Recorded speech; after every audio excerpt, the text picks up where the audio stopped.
새해 복 많이 받으시기 바랍니다. 네. 복 받는 걸 얼마나 좋아해가지고 신년 시작하고 지났는데 또 복 받겠다고 구정도 지나고. 네. 저와 여러분들은 복 받아야 사는 존재임을 믿으시죠? 그럼 복은 누가 주는 겁니까? 네. 그러면 하나님한테 저희들이 잘 보여야 되겠죠? 하나님한테 점수 많이 따셨습니까?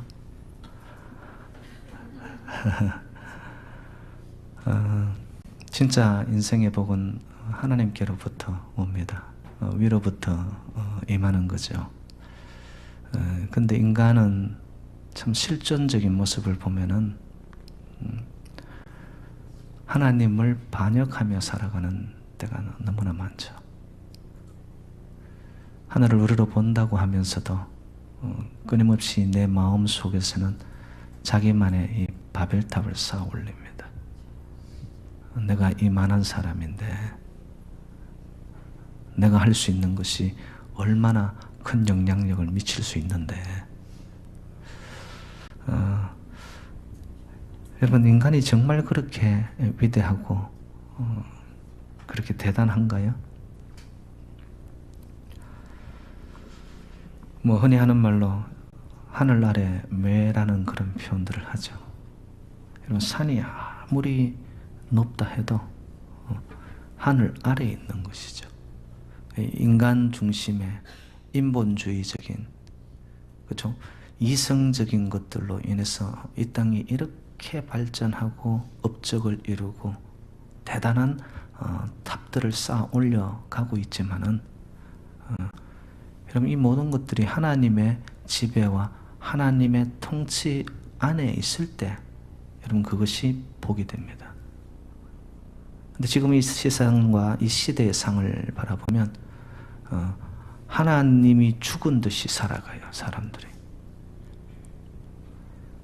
여러분, 지난 시간들, 특별히 일주일의 시간들 속에서 하나님과 얼마나 연결되어서 여러분 하나님을 의식하면서 여러분 지나온 일주일입니까?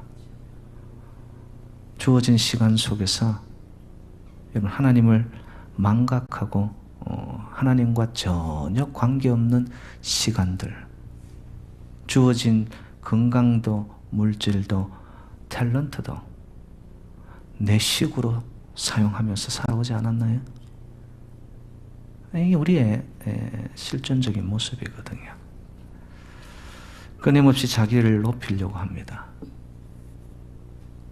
자긍과 자기 사랑과 여러분 이 땅을 향한 돈 사랑과 이런 것들이 디모데 후서에서는 전부 시대적인 말세의 징조라고 이야기를 하는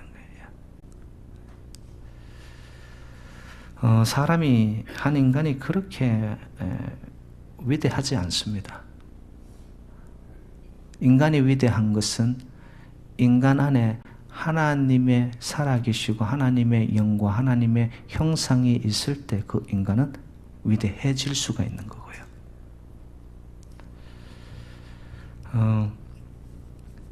세계 2차 대전이 끝난 이후에 독일을 중심으로 해서 일어난 한 철학적인 사조가 있었습니다. 그 전까지는 무엇이든지 우리가 할 수 있다. 하나님 없이도 우리는 살아갈 수 있고 무언가를 이루어낼 수 있다. 그런데 2차 세계대전이 일어나면서 피폐와 그리고 찾아온 것이 가난과 서로의 끊임없는 분쟁, 전쟁을 통해서 성자라고 했지만 그 성자도 결코 성자가 아닌, 그러면서 어떤 한 사조가 일어났냐 하면은 인간은 한계 상황을 가지고 있다. 그것이 이제 주장한 사람이 칼 야스퍼스라는 철학자인데요. 그 한계 상황 속에서 우리가 아무리 변화시키려고 해도 또 피할 수 없는 상황 속에 인간은 갇혀서 살아간다는 거예요. 그 5가지가 뭐냐? 첫 번째는 생로병사입니다. 여러분, 한 인간이 태어나서 늙어가는 거. 여러분, 아무리 보톡스를 맞고 뭐 숱한 팩을 한다고 해도 여러분 늙어가고 쭈그레지는 피부를 막아설 사람이 있습니까? 나이 들어 늙어가서 결국에는 죽는다는 거예요. 우리가 좋다는 약, 뭐 진시 황제가 먹었다는 불로초, 이런 걸 우리가 정말 의학이 발달되어서 좋다는 약을 다 먹는다고 해서 여러분 죽음이라는 것을 막았을 사람이 있나요? 아무도 없습니다. 두 번째 인간 한계 사항은 뭐냐 하면은 외로움입니다. 고독이죠. 사랑을 하고 있는데도 고독에 몸부림칩니다. 사랑하는 이를 만나서 결혼하고 가정을 이루고 자녀들을 놓고 살아가는데도 이상하게 실존적 고독 속에서 인간은 몸부림을 치는 거예요. 이것 또한 넘어설 수 없는 인간의 한계라는 거죠. 세 번째는 그 고독 속에서 인간은 방황을 한다는 거예요. 아, 이거다 싶어서 이것을 잡고 여기만큼은 단단하겠지. 근데 사람들은 이상합니다. 내가 잡았다, 내가 이것을 이루었다 하는 순간 또 다른 욕망이 우리의 삶 속에서 꿈틀거립니다. 그러면서 여기저기 갈팡질팡 방황을 하는 거예요. 이렇게. 그 방황을 하는 과정 속에서 네 번째 한계 상황이 뭐냐면 끊임없이 인간은 분쟁과 전쟁과 다툼을 이루는 투쟁의 역사라는 거예요. 여러분, 인간 역사를 한마디로 표현하면 전쟁의 역사입니다. 내가 정복하고 장악하고 다스리려고 하는 끊임없는 투쟁을 이루지만 그 투쟁 속에서 이긴 자는 그 이김의 승리를 자기가 진정 영혼이 충만함으로 만족할 수 있느냐? 그렇지가 않은 거예요. 또 다른 투쟁을 낳게 되어지는 한계상황이라는 거죠. 그리고 칼 야스퍼스가 말하는 마지막 인간의 한계 상황이 뭐냐면은 죄책감이라는 겁니다. 죄의 문제는 여러분이 지우개로 지울 수도 없는 것이고, 나는 도덕적이고 윤리적이고 정말 누가 뭐라고 할지라도 손가락질 받지 않는 흠없는 인생을 살아왔습니다라고 말하는 성자조차도 인간은 태어나면서부터 원죄를 안고 태어나는 거예요. 여러분, 이러한 인간이 안고 있는 한계 상황의 문제들, 어디서 어떻게 우리가 해결을 받냐 이겁니다. 그래서 끊임없이 인간 역사들은 세상식의 방법을 통하여서 내 안에 찾아오는 고독, 방황, 그리고 죄의 문제, 더 나아가서 생로병사 이런 문제들을 이 땅의 식으로 해결해 보려고 몸부림을 칩니다. 그런데 방법이 있나요? 없다라는 거죠. 오늘 본문에서 저희들은 삭개오라는 한 사람을 만나게 됩니다. 여러분, 삭개오의 그 이름의 뜻이 있습니다. 청결, 순수라는 뜻입니다. 여러분, 한 사람의 이름을 짓는다는 것은 그 이름에 걸맞는 기대가 있는 거죠.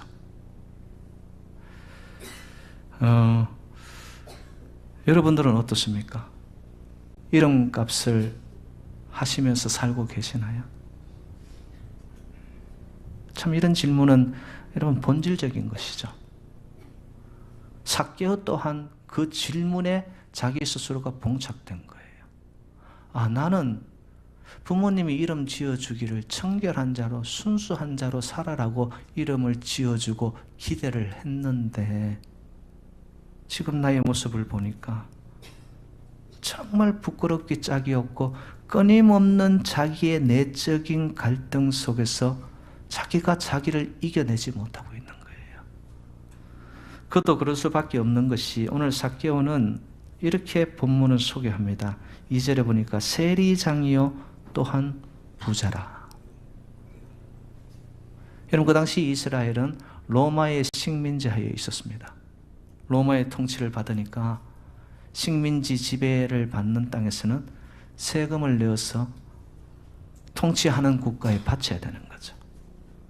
그런데 그 세금을 거두는 자들이 누구였냐면 같은 동족 중에 있는 사람이 세금을 거두어 드립니다. 삭개오가 그 중에 한 명이었다라는 거죠. 그래서 그 당시에 세리장들은 흔히 나라를 팔아먹은 매국노라고 이야기를 하고요. 우리와 같은 동족이지만 등을 돌린 반역자라고 이야기했고요. 정말 없는 살림에 더 피를 빨아먹듯이 다 거두어가는 흡혈귀라는 그러한 병명까지 붙었던, 제 세리장으로 살았다는 이 자체는 이 삭개오는 자기의 이름하고 너무나 다른 인생을 살아온 거예요. 본문에 여리고라는 동네가 나타납니다. 전 이스라엘의 국토 중에서 가장 무역이 왕성한 곳이었습니다. 여러분, 무역이 왕성하다는 것은 돈이 지배한 곳이었다라는 겁니다. 달리 표현하면 여리고라는 그 땅에는 돈만 있으면 다 된다. 팽배한 그 의식이 그 도시를 사로잡고 있었던 거죠. 세리장이면서 삭개오는 오늘 본문에 보니까 부자였다라고 소개하는 의미는 뭘까요?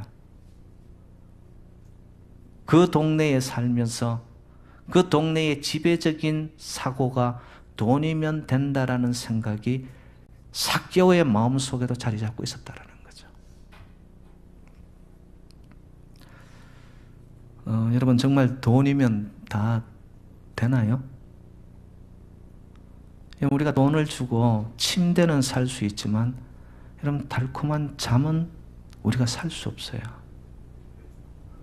우리가 돈을 주고 약은 살 수 있지만은 여러분, 건강은 보장받지 못합니다. 살 수 없습니다. 우리가 돈을 주고 필은 구입할 수 있지만은 정말 여러분, 우리에게 생명은 돈으로 살 수 있나요?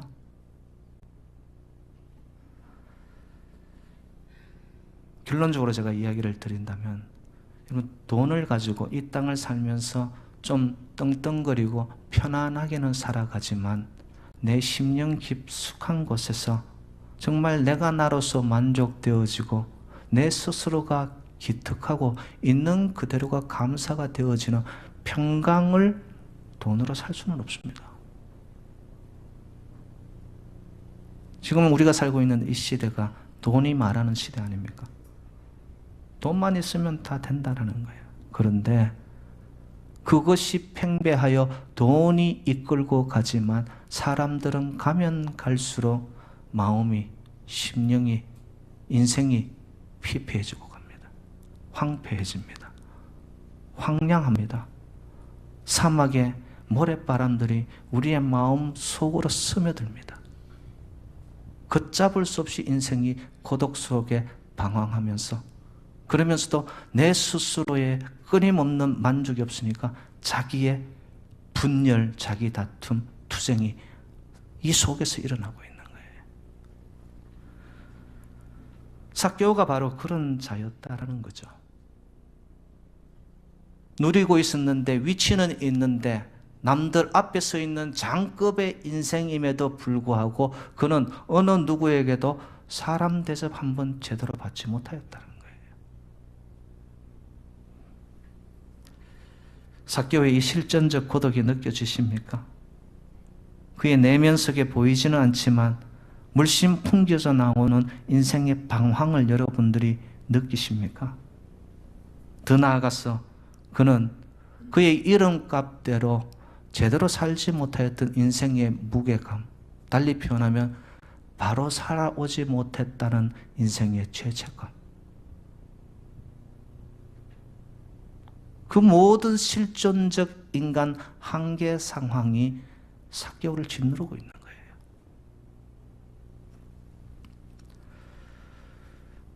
그런데 오늘 본문에서는 이 삭개오에게 인생을 열어젖히는 놀라운 사건이 나타납니다. 그가 예수가 지나간다라는 소식을 접하고 어떻게든 내가 예수를 만나 한번 보아야 되겠다. 그래서 오늘 본문 3절은 이렇게 이루고 있네요. 예수께서 어떠한 사람인가 하여 보고자. 만남이 있어요, 여러분. 그의 마음속에 그 스스로가 넘지 못하는 인간 한계 상황 속에서 이상하게 내 인생을 변화시키고 새롭게 할 수 있는 그 소식이 들려온 거예요. 그리고 마음에 불 끓는 구도적인 열망이 일어나기 시작한 겁니다. 아, 나도 예수라는 사람을 만나 그 사람 속에 있는 생명을 내가 맛보고 나의 것으로 만든다면 내 인생의 이 모든 무게들이 떨쳐나갈 수가 있겠구나. 그래서 그는 이 불타는 가슴을 안고서 예수 그리스도가 지나가는 곳으로 그 스스로가 갑니다. 그런데 여러분, 그의 인생을 가로막는 그의 현실이 또 있습니다. 오늘 2절에 보니까 이런 표현이 있더라고요. 키가 작고 사람이 많아 할 수 없어. 신체적인 결함이 좀 있었는가 보죠. 그런데 그거보다도 그 주변의 환경이 그가 넘지 못할 장벽이 가로막고 서 있는 거예요. 여러분, 마음 딱 잡고 성수주일 하겠다고 주일날 예배 드리러 딱 올 때 보면 생각지 않은 인생의 일들이 이래저래 터져가지고, 여러분 주일 한번 지키는 것도 힘든 거 여러분 경험하셨죠? 오늘 이 자리에 여기 나와 여러분 말씀 듣고 은혜의 잔치에 여러분이 있다는 자체가 벌써 복받은 줄로 믿습니다. 근데 그 구도의 열망을 가지고 삭개오가 뭔가를 하려고 하는 순간 그를 가로막는 장애가 있습니다. 근데 삭개오는 어떻게 했습니까? 그것을 할 수 없어 그 자리에서 포기한 것이 아니라 할 수 없어 앞으로 달려가서 뽕나무 위로 올라갑니다. 여러분, 예수 안에 생명이 있음을 여러분 믿으시죠? 예수가 진리임을 믿으시죠? 예수가 진정 우리의 삶의 생명이 되심을 믿으시죠? 그렇다면 우리가 하려야 할 일이 있더라는 거예요. 예수를 만나려면 할 수 없어 이래저래 일들이 많아서 나를 가로막고 있는 현실이 너무나 감당이 안 되어서 그것이 아니라 그것을 넘어서는 할 수 없는 상황이지만 삭개오는 앞으로 달려가. 인생의 가장 중요한 삶의 길과 해답이 있다면요, 여러분, 다른 것 앞에서는 손을 놓고 포기할지라도 예수 만나고 주님의 은혜 속에 하나님의 역사를 만나고 맛보는 데 있어서는 여러분 포기하지 않으시기를 주님의 이름으로 축복합니다. 그 길에 있을 때에 우리의 삶은 삭개오가 예수 그리스도를 만남으로 그의 인생이 뒤집어지고 변화된 것처럼 저와 여러분의 삶 속에서도 넘지 못하는 인간 한계 사항조차도 예수님을 만나면, 예수님이 내 편이 되어 주시면, 예수님이 나의 길이 되어 주시면 나를 가로막고 있고 내 마음에 얹혀져 있는 모든 이런 인생의 무게감들을 떨쳐나갈 수 있는 은혜가 저와 여러분들에게 주어지는 줄로 믿습니다. 삭개오는 구도적인 열망을 향해, 왜? 이 길이 살 길이라고 믿었기 때문에. 성경에 나오는 인생의 한계를 가진 자들이 절대자 하나님 앞에, 예수 그리스도 앞에 나오면서 고백하는 것이 있습니다. 다윗의 자손이여 나를 불쌍히 여기소서. 여러분, 저와 여러분들이 하나님 앞에 나올 때에 가져야 할 유일한 자세가 있다면 아버지, 불쌍히 여겨달라고, 긍휼을 베풀어 달라고, have mercy on me. 하나님의 그 긍휼과 은혜와 자비, 사랑만 임한다면 아버지, 저는 살 수 있는 줄로 믿습니다. 이 한마디, 요 가슴, 요 열망을 가지고 주님 앞으로 나왔던 삭개오에게 그의 인생은 달라집니다. 그렇게 삭개오가 뽕나무 위에 올라가 예수 그리스도를 만나려고 그렇게 몸부림치는 삭개오를 예수님은 보신 거예요. 그리고는 5절부터 분위기가 삭개오가 목말라 하는 것보다 예수님이 삭개오를 더 갈급하게 찾습니다. 그리고 5절 말씀이 삭개오야 속히 내려오라, 내가 오늘 내 집에 유하여야 하겠다. 여러분, 우리가 인생의 문제를 안고서 나 혼자 해결할 수 없는 문제를 가지고 하늘의 도움을 얻어야지만 저는 살겠습니다라고 인생의 마음의 터닝 포인트만 주님 앞으로 돌리는 순간 주님은 반드시 우리가 갈망하는 그 이상으로 먼저 다가오시사 우리의 필요를 채우시고 우리를 건져내 주시는 구원의 하나님이신 줄로 믿습니다. 내가 네 집에 유하여야 되겠다. 속히 내려와라. 내가 너를 만나고 싶었단다. 여러분, 주님의 그 가슴이 오늘 이 예배 속에 여러분의 심령으로 느껴지는 은혜가 있기를 주님의 이름으로 축원드립니다. 그리고는 이름을 불러줍니다. 예수님은 삭개오를 난생 처음 본 적도 없었던 사람입니다. 신성이 나타나는 거죠. 그 이름을 불러주는 한마디 외침 속에 삭개오는 그동안에 쌓여 있었던 인생의 모든 얼음장과 같았던 그의 인생이 녹아내리기 시작하는 거예요. 예수님이 나를 아는구나. 예수님이 내 인생을 눈여겨보셨구나. 예수님이 지금 내가 어떤 상황인지를 벌써 알고 계셨구나. 여러분, 저와 여러분들도 주님께서는 이미 알고 계시고 만세 전부터 택하시사 하나님의 백성으로 자녀 삼아 주신 줄로 믿습니다. 우리를 알고 계시는 주님. 그리고는 책망하지 아니하고 삭개의 모습 그대로를 받아주십니다. 그리고는 내가 내 집에 유하여야 되겠다라면서 그의 인생과의 동행을 예수님은 선포했습니다.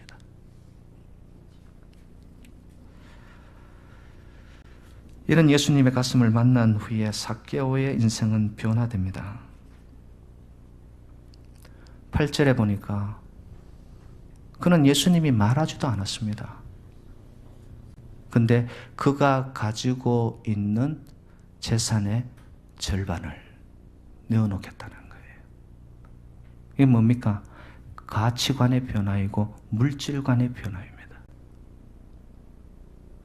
여러분, 이전에는 내가 가진 것 내 마음대로 썼어요. 내 욕망을 채우기 위해서 썼어요. 그리고 끊임없이 모아두었어요. 근데 여러분 아십니까? 곳간이 차고 넘치는데 오늘 내 영혼을 하나님이 데려가면 어떡하실 겁니까? 그의 인생의 가치관이 물질적인 것에서 이제는 영적인 단계로 업그레이드, 바뀌어지기 시작합니다. 움켜잡고 놓지 않았던 인생이 이제는 놓아버립니다. 이제는 돈이 행복인 줄 알았어요. 여러분, 이 생각은요, 사탄이 주로 사용하는 전략입니다. 돈이 전부야. 어떻게 하든 끌어모아야 돼. 특히 나이 들어서 돈 없으면 인생 서글퍼져. 우리 흔히 하는 말로 뭐니 해도 뭐가 최고다? 이게 전부 세상이 말하고 사탄의 전략입니다, 여러분. 여러분, 저와 여러분들은 뭐니 해도 예수가 전부가 되시기를 주님 외로 축원드립니다. 그럼요. 그의 생각이, 가치관이 돈이 행복해서 아니다. 이제는 예수가 행복이구나. 바뀌어진 거죠. 여러분, 예수 안에 평강이 있고 예수 안에 참된 자유가 있음을 믿으시죠? 예수가 주시는 복을 받을 때 진정 우리의 삶이, 여러분, 그때부터 노임을 받는 거예요. 쉼을 얻게 되는 거죠. 진정한 안식을 누리게 된다는 거예요. 예수 그리스도를 만난 이후에 삭개오는 이렇게 변화되어집니다. 그의 변화 두 번째는 보면은 자기가 남 것을 토색한 일이 있고 착복한 것이 있다면 4배나 갚겠습니다 라고 선포합니다. 자기가 살아온 삶의 뒤안길에서 잘못 살았다는 것을 자백하고 있는 거예요. 그리고 실질상 여러분, 율법에 의하면은 보상 아니면 배상의 기준이 뭐였냐 하면 남의 것을 토색하였을 때 2배만 갚으면 되는 거예요. 그런데 삭개오는 4배를 갚겠다. 자기 스스로를 이제는 철저히 하나님 앞에서, 예수님 앞에서 다 떼어낸 상황이죠.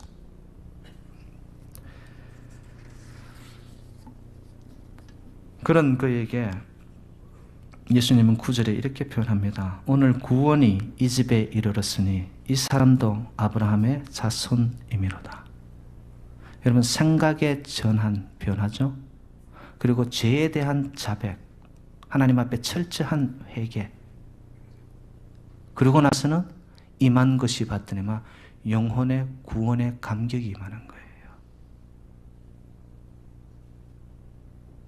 저는 이 삭개오의 변화가 우리 인생의 변화가 되어질 때 오늘도 살아계신 하나님의 구원의 감격과 감동이 여러분의 심령 위에 임하시기를 주님의 이름으로 축원드립니다. 여러분, 그 감격, 그 주님과의 만남이 이루어지면요, 저희들이 흔히 암송하는 말씀, 고린도후서 5장 17절 말씀 그대로, 그런 정 누구든지 그리스도 안에 있으면 새로운 피조물이라. 잊은 것은 지나갔으니 보라, 새 것이 되었도다. 우리는 날마다 주님 앞에 나올 때마다 새로워질 수 있는 새 것이 되는 피조물의 역사가 바로 우리의 것이 되고, 저와 여러분 이 재단에 하나님의 역사를 끊이지 않는 그 변화의 물결이 일어날 때에, 여러분 올 한 해 저희의 삶을 향하신 하나님의 놀라운 계획들, 하나님의 섭리, 하나님의 기대가 여러분 우리의 삶의 자리에서 넘쳐나는 복된 한 해가 되시기를 주님의 이름으로 축원드립니다. 그 감격을 가지고 그러면은 내 인생 내 삶만 체험만 되나요? 아니에요.